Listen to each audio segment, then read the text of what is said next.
நயன்தாராவோட பிறந்தநாளை முன்னிட்டு கடந்த நவம்பர் 17ஆம் தேதி டெல்லியில் ஒரு சாதாரண ஹோட்டலுக்கு அவங்கள விக்னேஷ்வன் கூட்டிகிட்டு போய் அவங்கள சாப்பிட வச்ச வீடியோவை விக்னேஷ்வன் தன்னோட இன்ஸ்டாகிராம் பக்கத்தில் ஷேர் பண்ணியிருக்காங்க. அது மட்டும் இல்லாமல் நயன்தாராவே ஒரு பேட்டியில் நான் சினிமாவில் நடிச்சு வரதுனால என்னோட உடலை ஃபிட்டாக வச்சுக்கணும் அப்படின்னு நினச்சாலும் அதுக்காக வெறித்தனமாக டயட்டை ஃபாலோ பண்ணுறதோ ஒர்க் அவுட் பண்ணுறதோ இதெல்லாம் செய்யவே மாட்டேன். நான் ஒரு சரியான சாப்பாட்டு பிரியர்.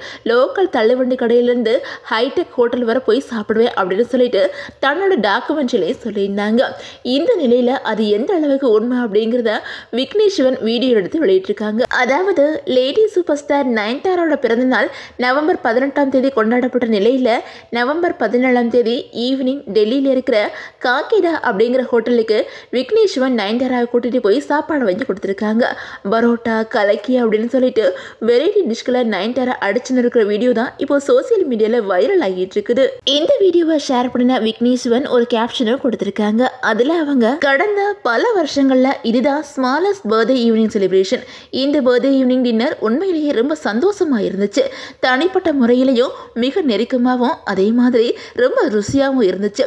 தலைநகர் டெல்லியில நாங்க 2 பேர் மட்டும் 30 நிமிஷம் வரிசையில் வெயிட் பண்ணிட்டு இருந்தோம்.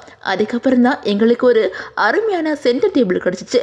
கடந்த சில நாட்களா எவ்வளோ பிரச்சனைகள் போயிட்டு இருந்தாலும் இப்போ சந்தோஷத்தை அனுபவிக்கவும் இருக்க ஒரு இடமும் கிடைச்சிருக்கு. அது மட்டும் இல்லாம யாருன்னே தெரியாத நல்ல உள்ளம் இந்த அற்புதமான தருணத்தை வீடியோவா எடுத்து கொடுத்ததுக்கு ரொம்ப நன்றி அப்படின்னு சொல்லிட்டு விக்னேஷ்வன் அந்த கேப்ஷன்ல சொல்லியிருக்காங்க.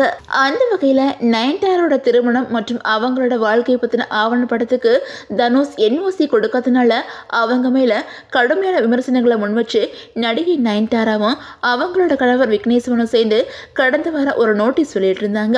இந்த அறிவிப்பு பெரிய பரபரப்பை ஏற்படுத்தி இருந்துச்சு. இதை பத்தி தனுஷ் தரப்புல இதுவரை எந்த ஒரு பதிலுமே கொடுக்கவே இல்லை.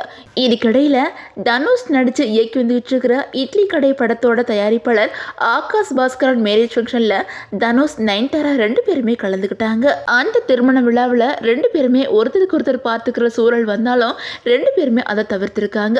இந்த வீடியோ இப்போ சோசியல் மீடியால வைரல் ஆகி வந்துட்டு இருக்குது. அந்த வகையில நடிகர் தனுஷ் தயாரிச்ச நானும் ரோடிதான் படத்தில் நடிக்கும் போது நயன்தாரா விக்னேஷ்வன் 2 பேரும் காதலிச்சு வந்தாங்க. 2 பேருமே கடந்த 2022 திருமணம் பண்ணிக்கிட்டாங்க. முக்கிய பிரபலங்கள் மட்டும்தான் இந்த திருமணத்தில் கலந்துக்கிட்டாங்க. இந்த திருமணத்துக்கு தனுஷை கூப்பிடவே இல்லை. அதே சமயம் இந்த திருமணம் பற்றின ஆவணப்படத்துக்கு நானும் ரோடிதான் படத்தோட காட்சிகளை பயன்படுத்துறதுக்காக நடிகர் தனுஷ் 10 கோடி நஷ்ட ஈடு கேட்டு நயன்தாராவுக்கு நோட்டீஸ் அனுப்பினது குறிப்பிடத்தக்கது.